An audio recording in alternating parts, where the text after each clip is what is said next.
Retour donc sur le plateau d'Equinox soir avec nos invités, Rodrigue Tchokoudieu, journaliste, docteur Louison Essomba, enseignant de droit public, docteur Moussa Ndassa Khalil, enseignant de droit privé, et bien sûr le bâtonnier Charles Tchungan, avocat au barreau du Cameroun, ancien bâtonnier de l'ordre des avocats du Cameroun entre 2006 et 2009.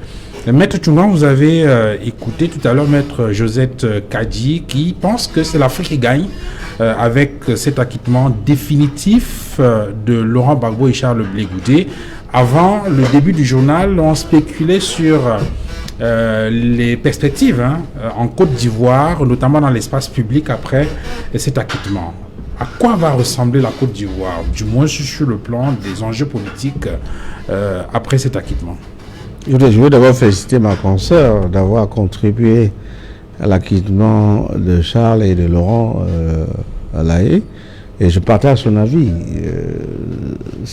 Ce n'est pas que l'Afrique qui gagne, c'est le monde judiciaire international qui gagne, parce que la CPI vient d'envoyer un message extrêmement puissant aux juristes, parce que nous commençons à nous interroger sur la qualité des décisions rendues par la CPI.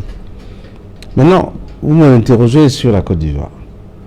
Moi, je crois que le président Laurent Gbagbo... Parce que le sentiment que les gens ont, c'est que maintenant que le président Ouattara a pris un troisième mandat, les dés sont jetés. Non, je crois que le président Laurent Gbagbo est devenu un symbole universel. Je ne pense pas que son avenir soit en Côte d'Ivoire.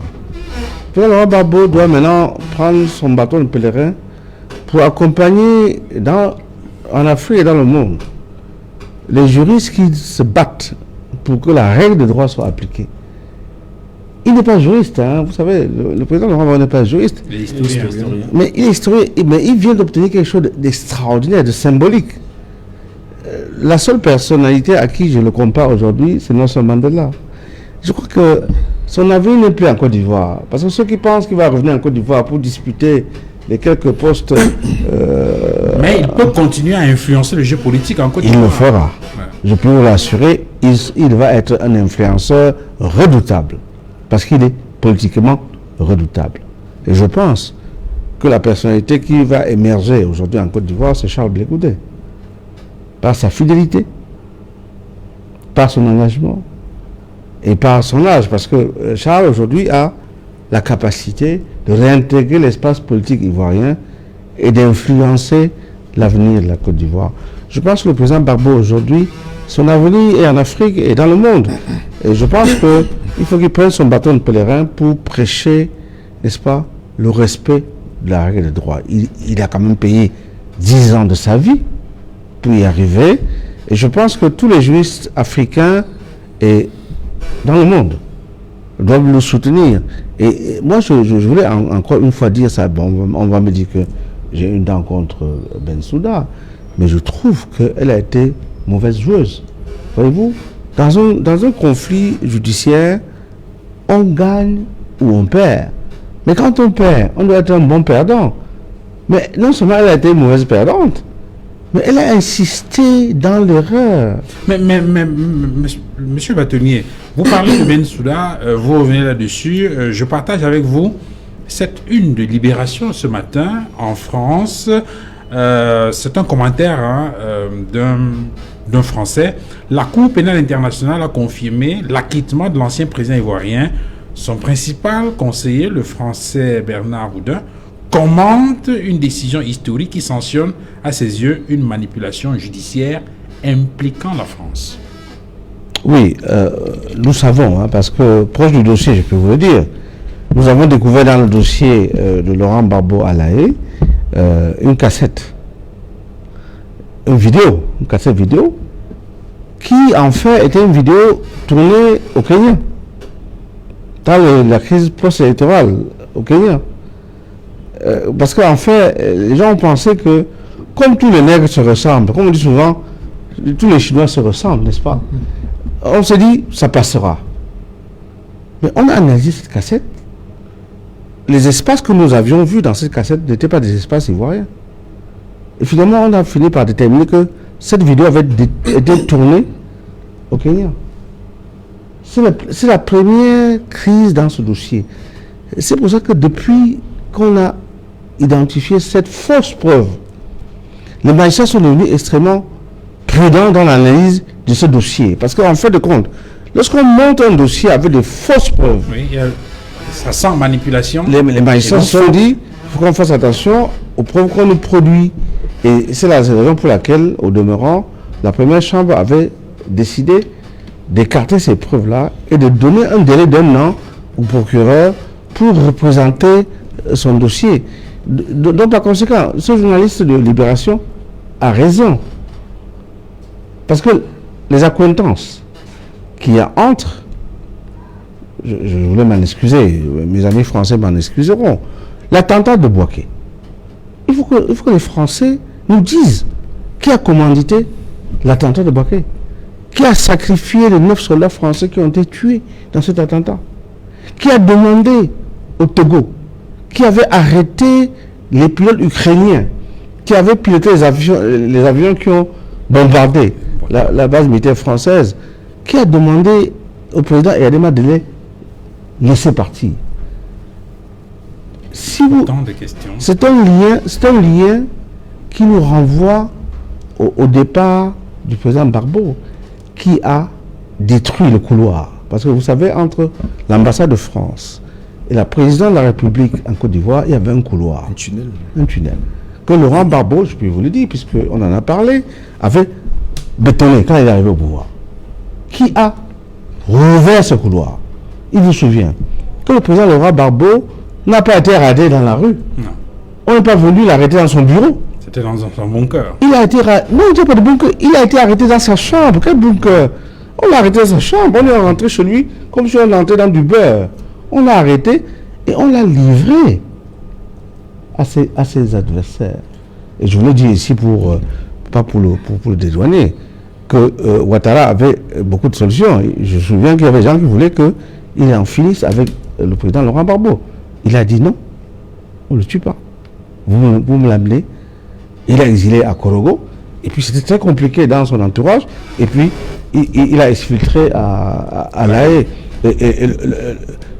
L'épilogue là, c'est la fin d'une mauvaise bonne histoire. Et il faut que l'Afrique en prenne racine et en tire les conséquences. Parce que les États africains doivent savoir que la souveraineté, c'est quelque chose qui ne se négocie pas. Chaque fois que vous faites commerce avec votre souveraineté, vous finissez toujours par être la victime de ceux qui vous manipulent. Docteur Dassar, dans le journal, tout à l'heure, on a parlé de ces leaders politiques de l'opposition qui entendaient donner une conférence de presse à Yaoundé, au siège de l'UDC, pour faire le point sur une rencontre qui s'est tenue la veille, portant sur la mise en place d'une plateforme pour un code électoral consensuel. C'est une question qui remet au bout du jour la problématique des libertés publiques dans notre pays. Je crois que c'est toujours un mauvais signal aux libertés. Et je fais partie de ceux qui s'opposent à toutes les autorités administratives qui bâillonnent, qui musellent en quelque sorte l'expression des libertés. Il me semble qu'en 1990, on a complètement libéralisé, n'est-ce pas, la parole. Et on est sous le régime, n'est-ce pas, déclaratif. Je me pose toujours des questions. Pourquoi est-ce que chaque fois que l'opposition, n'est-ce pas, se réunit, il y a toujours cette tendance, n'est-ce pas, à vouloir museler en quelque sorte, n'est-ce pas, ceux qui ont décidé, n'est-ce pas, de se réunir. Même si par ailleurs, je m'interroge, en fait tout à l'heure j'ai parlé du régime déclaratif, est-ce que ces autorités, est-ce qu'elles ont pris sur elles, n'est-ce pas, de déclarer quand même, n'est-ce pas, la manifestation? Il me semble que c'est un préalable qui aurait dû être fait. Donc je me pose toujours, n'est-ce pas, des questions, mais toujours est-il dit que c'est un mauvais signal à la liberté. Dans un pays comme le nôtre, à cette ère, c'est-à-dire qu'au XXIe siècle, il est incongru, n'est-ce pas, qu'on assiste toujours, n'est-ce pas, à ce genre de musellement, à ce genre d'entreprise visant à bâillonner en quelque sorte l'opposition. Docteur Essomba, sauf si vous voulez revenir sur cette problématique, il y a également cette autre information que nous avons écoutée dans le journal, le Transparency International, qui accuse le Cameroun et d'autres pays africains, entre autres le Nigeria, d'avoir, disons ça, détourné les fonds publics destinés à la lutte contre le Covid. Et vous savez, cette pandémie a généré beaucoup d'argent et continue d'ailleurs de le faire. Et on se rend compte que aujourd'hui, les dirigeants africains, par rapport à cette pandémie, il y en a certains qui se sont embourgeoisés, ça il faut le dire. Et d'où cette sortie musclée du Transparency International qui vient rappeler donc les uns et les autres à cette action, à ces infractions. Ce sont des infractions parce que quand vous détournez de l'argent qui est destiné pour une fin et que vous l'orientez à une autre fin qui vous est utile, ça veut tout simplement dire que c'est une infraction très grave et je pense que Transparency International a tout à fait raison. Vous avez vu, la sortie du ministre des Finances est tout à fait idoine, qui indique qu'il faut un audit. Parce que, monsieur Duval Fangwa, parce que lorsqu'il y a déjà une gestion financière quelque part, les principes de transparence, les principes de sincérité budgétaire doivent rentrer en jeu parce que c'est de l'argent qui est destiné pour une cause publique. Et à partir de là, donc, les mécanismes de contrôle doivent être bien renforcés pour que cet argent-là ne prenne pas des voies autres que celles qui avaient été destinées pour ces fins-là. Donc, je crois que le ministre des Finances, on ne peut que l'encourager à aller vers cette voie-là, mettre en place ces audits pour qu'on ait une certaine clarification par rapport à la gestion de cet argent. Rodrigue Chokodieu, Julien Berthevissa, il faisait le lien avec une récente sortie de l'honorable Jean-Michel Nithieu. On se souvient que c'était un de ses combats. Il y a quelque temps, il a tensé le ministre de la Santé publique et indiquait qu'il ne comprenait pas, qu'il y avait tout un flou autour de la gestion des fonds qui étaient alloués au Covid. Oui, déjà à partir de ce moment-là, je pense que l'opinion publique commençait à se poser énormément de questions lorsqu'on voyait la mercuriale des différents prix d'achat des produits, des matériels. Et surtout justement qu'au moment, au niveau de la passation des marchés, il y avait déjà un manque de traçabilité, un flou qui était entretenu et des marchés qui s'élevaient à hauteur de beaucoup de milliards, de plusieurs milliards. Et le fait que le ministre justement ne soit pas présenté déjà à l'Assemblée nationale pour répondre aux questions orales des députés concernant précisément ce dossier était peut-être le signe qu'il y avait peut-être quelque chose qui ne tournait pas rond dans ce dossier. Et donc ici, ce n'est qu'une confirmation. Bon, les autorités s'en sont saisies. On va donc attendre le résultat de cet outil. Même si on dit qu'au Cameroun, la meilleure manière de noyer un dossier, c'est de créer une commission d'audit, c'est de créer une commission d'enquête. Et puis bon, voilà, les résultats vont être adressés à qui de droit et à l'arrivée, on n'aura peut-être pas les résultats ou peut-être il y aura une arrestation comme celle de Vamouke sans aucun jugement d'année en année. On va tourner en rond. Est-ce qu'il est finalement coupable? Est-ce qu'il n'est pas? Est-ce qu'il a détourné? Est-ce qu'il n'a pas détourné? Je pense que fondamentalement, il y a également aussi une question de justice qui s'oppose. La réforme de notre système judiciaire. Parce que là, effectivement, on est entouré de juristes ce soir. Maître tantôt disait par rapport au procès de Laurent Gbagbo que c'est une victoire pour la justice internationale. Pourquoi pas? Je veux bien croire. Mais qu'elle soit internationale, qu'elle soit nationale, il y a beaucoup à faire. Maître Charles Tchongan, sur cette question-là, c'est quand même assez préoccupant de voir que la Banque mondiale débloque de l'argent pour lutter contre une pandémie qui fait des ravages. Et on apprend qu'il n'y a pas de traçabilité dans la gestion de ces fonds. C'est quand même triste, non? Écoutez, monsieur Duval, je vais peut-être vous surprendre. Ce n'est pas la première fois. La Banque mondiale a déjà débloqué l'argent pour le sida au Cameroun.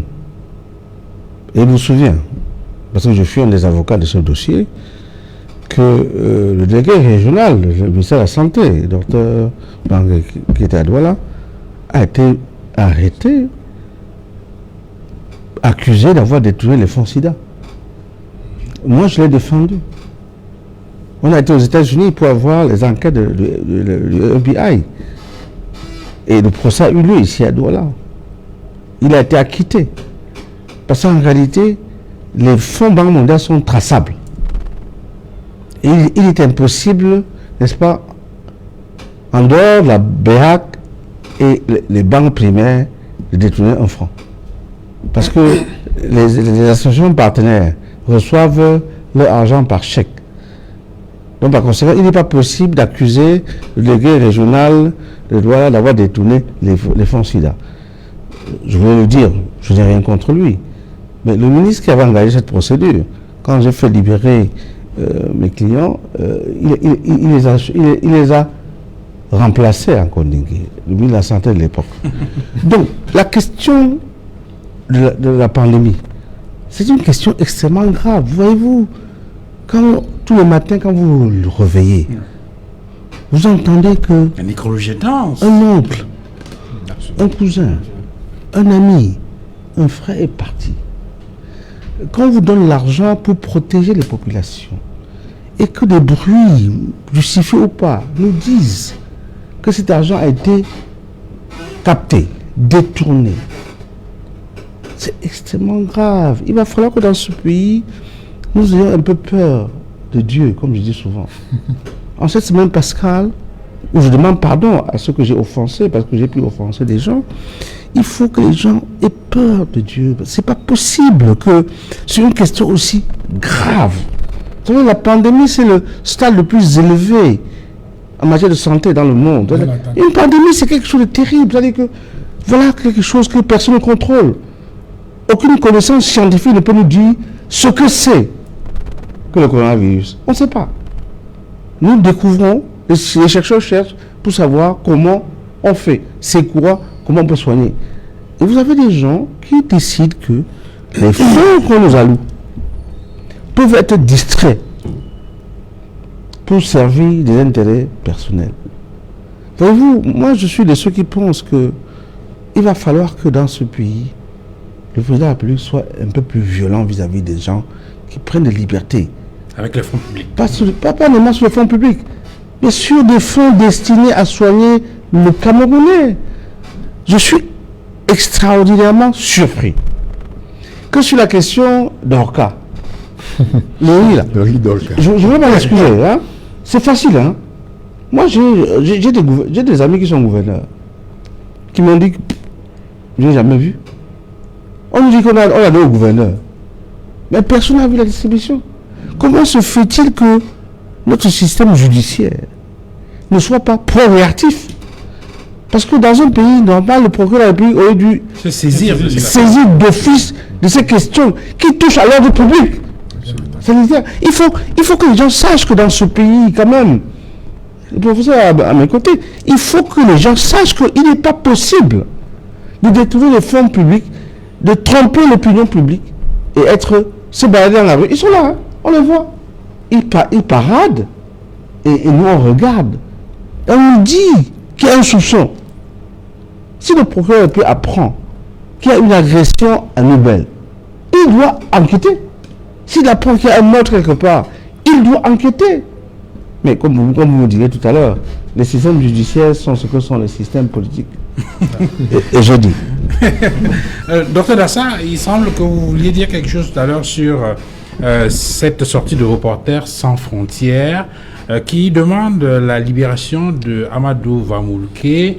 On se souvient qu'il a pondu hier, il y a une lettre ouverte qu'il a adressée au ministre de la Justice, garde des Sceaux, une lettre dans laquelle il indiquait qu'il a le sentiment d'être malmené personnellement par le ministre de la Justice. Il se demande ce qu'il fait en prison depuis 5 ans, sans jugement, 64 renvois dans une affaire depuis 2016. Oui, je ne vais pas rentrer dans le contenu de la correspondance de M. Vamoulke, mais je dois quand même avouer qu'il y a eu un dysfonctionnement, n'est-ce pas, de la justice. Il faut le dire. Le fait de le dire, ce n'est pas tirer, n'est-ce pas, sur qui que ce soit, mais il y a des aspects techniques à relever. D'abord, la détention provisoire, n'est-ce pas, de M. Amadou Vamoulke. L'article 221, n'est-ce pas, du Code de procédure pénale est clair. La durée de la détention provisoire, lorsqu'il s'agit d'un délit, lorsque vous êtes suspecté d'avoir commis un délit, est de 6 mois, renouvelable une fois, ça fait 6 plus 6, ça fait 12 mois. S'il s'agit d'un crime, c'est 6 mois renouvelable également une fois, mais pour 12 mois. C'est-à-dire de telle sorte que la période maximale serait de 18 mois. Dans le cas de Vamoulke, on est déjà à plus de 4 ans et 64 renvois, n'est-ce pas, sans toutefois qu'il soit définitivement, sans toutefois qu'il soit jugé. Ça pose un problème. Au-delà, n'est-ce pas, des conditions carcérales qui sont méprisables. Je fais fi, n'est-ce pas, de la période, n'est-ce pas, d'instruction qui peut durer, n'est-ce pas, de façon indéterminée. Mais lorsqu'on est déjà devant le juge de jugement, il y a des contraintes, n'est-ce pas, à respecter.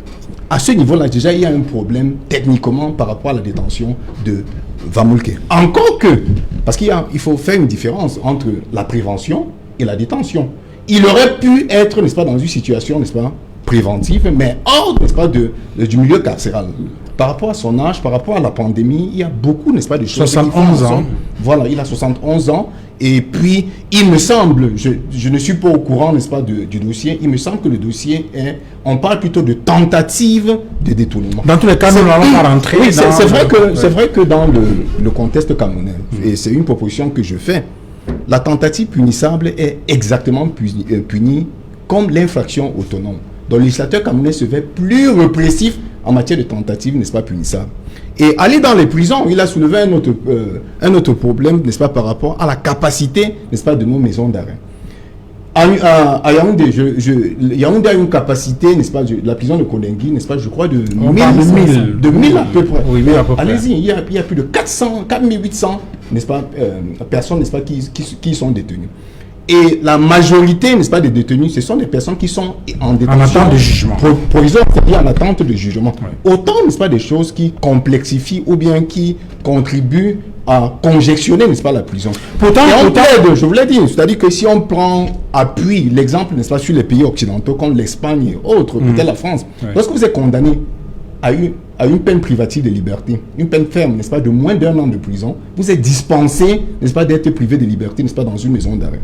Je dis même lorsque la mesure est ferme. Donc c'est pour éviter, ce sont des solutions palliatives. On parle de désengorgement. Et sur cette question de désengorgement, je crois que ce n'est pas la première fois qu'on en parle. D'ailleurs, je crois qu'il y a quelques années, on a suggéré la question des peines alternatives. Si elles étaient effectives, Dr Louison Issoumba, on n'en serait pas à cette surpopulation carcérale. Tu vois, je suis sensiblement touché par cette affaire, pour ne pas vous imaginer, en tant que membre désormais de l'Organisation internationale pour la défense des droits de l'homme, je suis particulièrement touché. Vous ne pouvez pas vous imaginer, c'est vrai, on a toujours dit, le temps des hommes n'est pas le temps de la justice, mais il est quand même reconnu que la justice doit statuer dans un temps raisonnable. Parce que quand on parle de raisonnable, cela veut dire qu'on encadre quand même les décisions de justice dans un temps qui puisse permettre quand même au condamné ou à l'inculpé ou à l'accusé de rester dans des conditions psychologiques fiables. Parce que quand vous regardez ce qui se passe, 64 renvois, mais c'est inimaginable. Et lorsqu'aujourd'hui on joue du discrédit sur notre justice, c'est pour des choses pareilles. Vous avez vu, quand ce monsieur vient, il casse tous les véhicules au niveau du ministère de la Justice. Ça peut être également ça, c'est un ressenti, c'est du mal-vivre. Vous savez, dans un pays, la justice est la pierre angulaire de l'édification du droit, de l'édification même de l'état de droit. Parce que s'il n'y a pas de justice, en fait, il n'y a pas de développement. L'attractivité économique, tout ça ne peut pas être... Ne peut se faire que dans un environnement de sécurité juridique. Sécurité juridique. Ça veut donc dire qu'en réalité, quand vous voyez aujourd'hui, si vous êtes en face du préfet et du magistrat, vous aurez peur de qui? Vous aurez peur du magistrat et vous aurez peur du préfet. Alors c'est donc pour dire et c'est sérieux. Si Vamulke est coupable, si on retient contre lui un certain nombre d'infractions, qu'il soit jugé et mis aux arrêts et qu'il passe un temps raisonnable. Alors, Rodi Tchokodieu, on a regardé dans le journal également cette information concernant cet individu qui a fait irruption au ministère de la Justice et qui a mis du feu sur des véhicules. Et selon les premières exploitations, c'est notre reporter qui le disait, le gars, il indique qu'il a été frustré dans une affaire et pour se venger, il est venu mettre le feu. Oui, et j'ai peur que cela ne donne des idées à ceux qui certainement sont très nombreux dans cette situation, parce que précisément, le tour de table permet de constater qu'il y a véritablement dysfonctionnement du système judiciaire, où la plupart des personnes aujourd'hui en détention, qui sont privées de liberté, sont des personnes qui n'ont pas encore, si vous voulez, eu un jugement définitif dans leur affaire. Et donc ça pose fondamentalement problème. Il faut condamner l'acte. C'est regrettable, mais il faut s'interroger sur les raisons profondes, les mobiles. Comment est-ce que justement, c'est un état, le docteur parle de mal-être, mais c'est un mal-être profond, où on se dit on ne fait plus du tout confiance à tout l'appareil judiciaire, à toute la chaîne judiciaire, où justement on s'est dit, et je pense que ça a été déjà le reportage où il disait tirer sur moi. En fait, Il s'est donné un sacrifice en disant allez-y, abattez-moi si vous voulez, mais je pose cet acte. C'est un acte, je vais dire, assez fort qui interpelle, qui devrait interpeller effectivement les uns et les autres sur la qualité de la justice qui est rendue dans notre pays.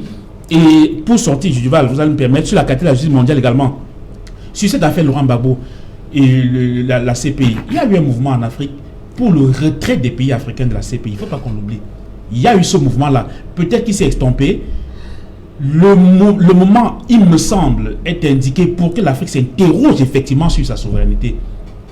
Je pense qu'il faut certainement qu'il n'y ait pas une impunité, qu'on poursuive des dirigeants qui, si vous voulez, commettent des crimes abominables, que ce soit contre leur population ou contre les autres. Mais il faut savoir où est-ce qu'on doit commencer. Il y a, quelqu'un l'a évoqué sur ce plateau, l'affaire de la Libye, du guide Mohamed Kadhafi, qui a été, mais alors, sauvagement abattu. Après Barack Obama, qui avait reconnu que l'Amérique avait été trompée par la France de Sarkozy dans cette affaire, le président Macron, autant pour moi, lui-même, vient de reconnaître l'erreur de la France dans ce dossier qui aujourd'hui fait que la Libye ne soit plus un État, si vous voulez, au sens propre du terme. La Libye en tant qu'État n'existait plus. Et donc, ce sont des affaires qui doivent interpeller la vraie justice internationale. La justice telle qu'elle est pratiquée aujourd'hui, n'en déplaise peut-être à Maître Chatoungan, pour moi ou pour nous, si vous voulez, n'est véritablement pas l'esprit de cette justice internationale dont on avait pensé au moment de la mise sur pied de la CPI. Il faudrait que cela soit revu. Maître Chatoungan, rapidement, pour conclure et qu'on sorte de ce plateau, on a dit beaucoup de choses, que ce soit sur la justice, peut-être un mot de fin, une conclusion sur cette question. Écoutez, je voulais dire à Rodrigue qu'en réalité, l'espoir doit être un levier pour ceux qui veulent construire. Si nous ne nous battons pas pour que les choses changent dans le monde, rien ne changera. Parce que les conservateurs gagneront toujours contre ceux qui se battent. Le professeur vient de dire qu'il a intégré un mouvement pour la défense des droits de l'homme dans le monde. Voyez-vous, moi je me bats depuis 1978 pour que les droits de l'homme en Afrique changent. Moi, c'est moi le fondateur de l'association des juristes africains. Le premier concert pour les droits de l'homme en Afrique, nous avons organisé ça avec le président Matambo à Paris. Et à l'époque, on avait une affiche qui disait l'Afrique, le continent oublié des droits de l'homme, parce qu'on ne parlait pas des droits de l'homme en Afrique à l'époque.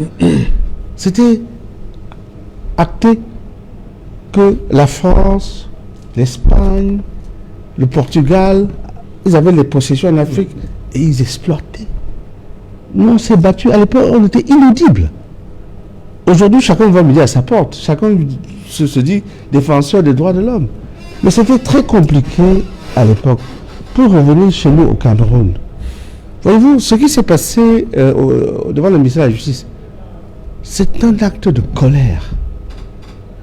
C'est un acte d'homme désespéré qui, n'ayant plus de ressources, décide que je casse et je dis ma vérité.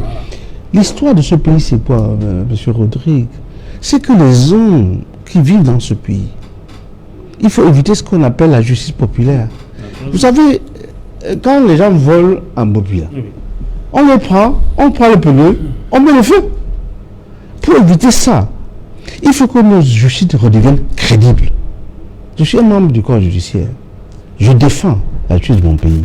Je sais, je connais les magistrats dans ce pays qui sont intègres et honnêtes. Mais regardez le budget de l'État.